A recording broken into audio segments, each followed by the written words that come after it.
Fil-5 ta' Settembru 27 sena ilu ħallit id-dinja Madre Tereża. Fl-2016 hija ġiet dikjarata qaddisa mill-Papa Franġisku li fi kliemu huwa diffiċli biex insejħula bħala Santa Tereża għax il-qdusija tagħha hija tant viċin tagħna li spontanjament se tibqa' tissejjaħ Madre Tereża. Il-ħidma tagħha għadha għaddejja f'kull rokna tad-dinja fost il-fqar kif kien il-motto ta' Madre Tereża, inkluż f'pajjiżna permezz tal-komunità tal-missjonarji tal-karità hawnhekk f'Bormla li jagħmlu l-ħidma tagħhom fis-skiet. Il-missjoni tas-sorijiet ta' Madre Tereża f'Malta bdiet fil-bidu tal-1989.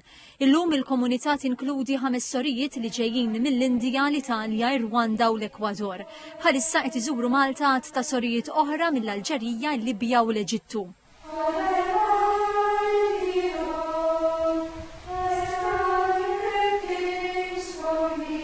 Il-ġurnata s-sorijiet tibda qabel tluħ ix-xemx bit-talb, qabel ma jibdew bil-ħidma tagħhom li tinkludi diversi żjarat fil-komunità, fid-djar tal-anzjani, fl-isptarijiet u darba fil-ġimgħa fil-faċilità korrettiva ta' Kordin. Is-sorijiet ilhom sa mill-bidu tagħhom f'Malta jorganizzaw attivitajiet għat-tfal wara l-iskola, jgħinuhom fix-xogħol tal-iskola u jilagħbu magħhom.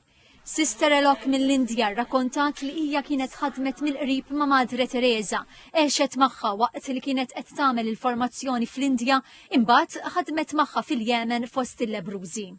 Mother Teresa was so ordinary. She was so ordinary beyond description.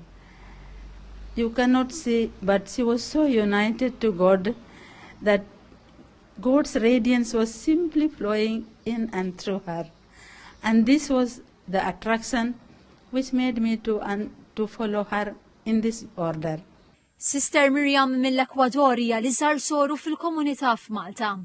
We see a lot of suffering, but the beautiful rewarding moment sometimes it's just, a gentle smile from a child that you saw. Openness from a family that welcomes you and share their struggles. Il-komunità tal-missjonarji tal-karità tinkludi 11 soru Maltija li qed iservu f'diversi pajjiżi. L-aħħar waħda ħadet il-voti ftit xhur ilu fil-Kenja. Aktar minn 5,000 soru ta' Madre Tereża jservu f'139 pajjiż f'madwar 760 komunità.